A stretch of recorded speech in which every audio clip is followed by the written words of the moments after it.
Salam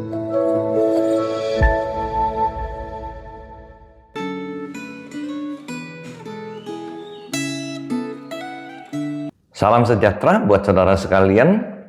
Kita bersyukur kepada Tuhan. Hari lepas hari Tuhan terus berbicara kepada kita melalui firman Tuhan. Secara khusus buat kita yang dengan setia telah mengikuti akan refleksi Gema ini dari hari ke hari. Kiranya Tuhan memberkati kita senantiasa. Mari kita berdoa sebelum kita sama-sama merenungkan firman Tuhan hari ini. Tuhan, tolonglah kami bahwa di dalam setiap hidup kami, di setiap langkah kehidupan kami, di dalam setiap hari kami hidup memuliakan Tuhan. Kami membutuhkan firman Tuhan, kami membutuhkan hikmat yang daripada Tuhan, sehingga kami dapat mengerti tujuan hidup kami yang sesungguhnya di dalam Tuhan. Sehingga kehidupan kami tidaklah menjadi satu kehidupan yang sia-sia. Tuhan berkati firman yang kami renungkan hari ini ya Tuhan, tolong kami. Di dalam nama Tuhan kami Yesus Kristus, kami berdoa. Amin. Surah firman Tuhan hari ini kita akan sama-sama melihat dari kitab Pengkhotbah pasal yang pertama. Saudara, kitab Pengkhotbah kita tahu satu kitab yang memberikan kita gambaran apa sebenarnya tujuan kehidupan kita sebagai manusia. Apa yang kita kejar, apa yang paling berarti di dalam kehidupan ini. Saudara, kitab Pengkhotbah ini ditulis oleh seorang raja. Kita tahu, kita sama-sama menerimanya bahwa Raja Salomo yang menuliskan akan kitab ini. Nah, saudara, Raja Salomo, dia adalah seorang raja. Dia punya segalanya, bahkan dia punya hikmat yang dikatakan melampaui segala manusia.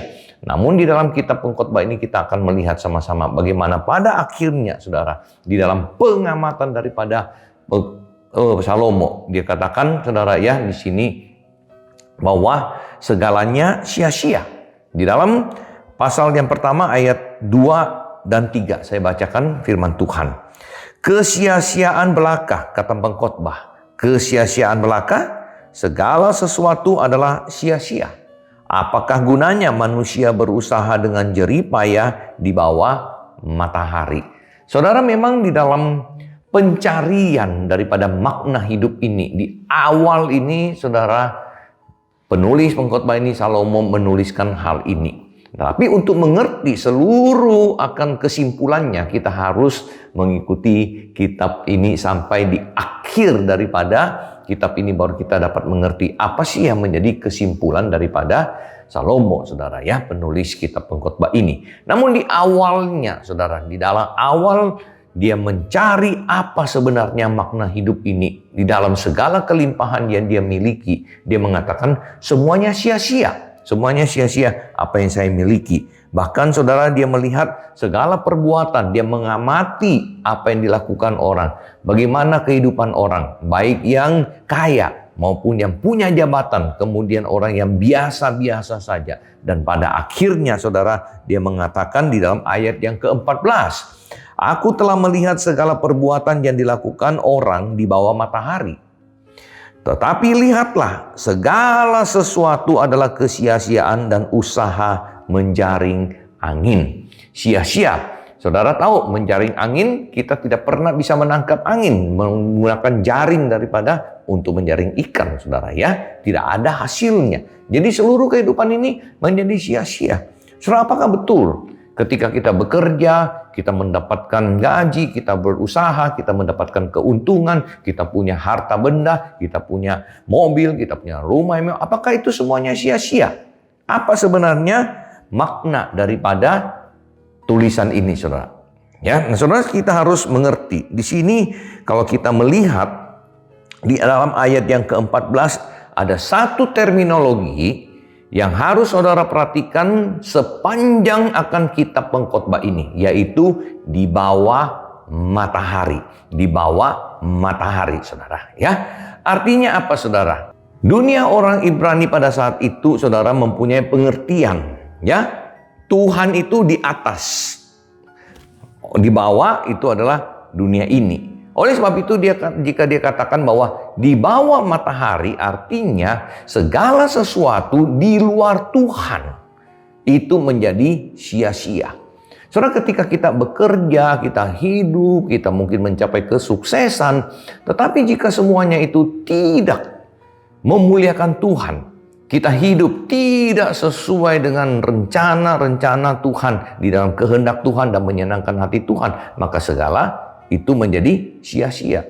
Saudara, kita datang ke dalam dunia ini, kita tidak membawa apa-apa. Kemudian kita akan meninggalkan dunia ini juga, kita sendiri tidak membawa apa-apa. Tapi apa yang menjadi bagian daripada kehidupan kita, apa yang telah kita perbuat, apa yang telah kita lakukan di dalam dunia itu, itulah yang memberikan makna kehidupan ini. Apakah kita telah menjadi berkat bagi banyak orang? Apakah kehidupan kita juga menjadi berkat bagi banyak orang, bagi teman, bagi keluarga, bagi gereja, bagi pekerjaan Tuhan. Nah, kalau di luar Tuhan, saudara, maka itu dikatakan semuanya sia-sia. Nah, saudara, kita melihat di dalam Amsal 9 ayat 10. Dan di sini dikatakan, saudara, permulaan hikmat adalah takut akan Tuhan. Dan mengenal yang Maha Kudus adalah pengertian. Maka yang dimaksud di sini adalah kita itu untuk memperoleh hikmat, pengetahuan yang benar itu harus adalah di dalam Tuhan. Kepintaran, kesuksesan yang di dalam Tuhan, itulah yang berarti di mata Tuhan.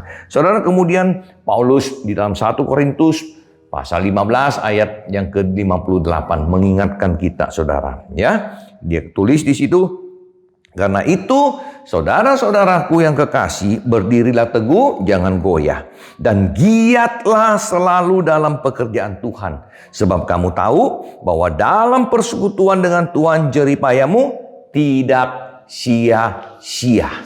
Saudara, jelas sekali Paulus mengatakan bahwa jerilalah kita, persekutuan kita di dalam Tuhan itu tidak sia-sia. Apa yang kita lakukan ya untuk Tuhan, apa yang kita lakukan bagi saudara kita, apa yang kita lakukan, pelayanan-pelayanan kita lakukan di dalam gereja yang fokusnya untuk Tuhan, bukan untuk diri sendiri, saudara. Bukan untuk kebanggaan diri sendiri, bukan untuk kepentingan diri sendiri, bukan untuk nama sendiri, tapi untuk Tuhan.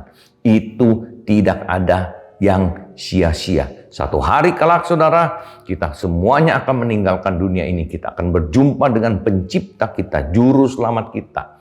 Dan ketika itulah, saudara, ya kita tahu bahwa apakah kehidupan kita selama di dalam hidup ini, di dalam dunia ini, adalah satu kehidupan yang bermakna, bukan kehidupan yang sia-sia. Kiranya Tuhan menolong saudara, membantu saudara menemukan makna kehidupan di dalam Tuhan, melakukan apa yang menyenangkan hati Tuhan, apa yang menjadi kehendak Tuhan, sehingga segala sesuatunya itu berarti di mata Tuhan. Kiranya Tuhan memberkati saudara dengan firman hari ini. Kita berdoa. Tuhan, tolong kami agar setiap kehidupan kami hari lepas hari menjadi kehidupan yang bermakna, berarti, berharga di mata Tuhan, karena kami melakukan sesuai dengan kehendak Tuhan.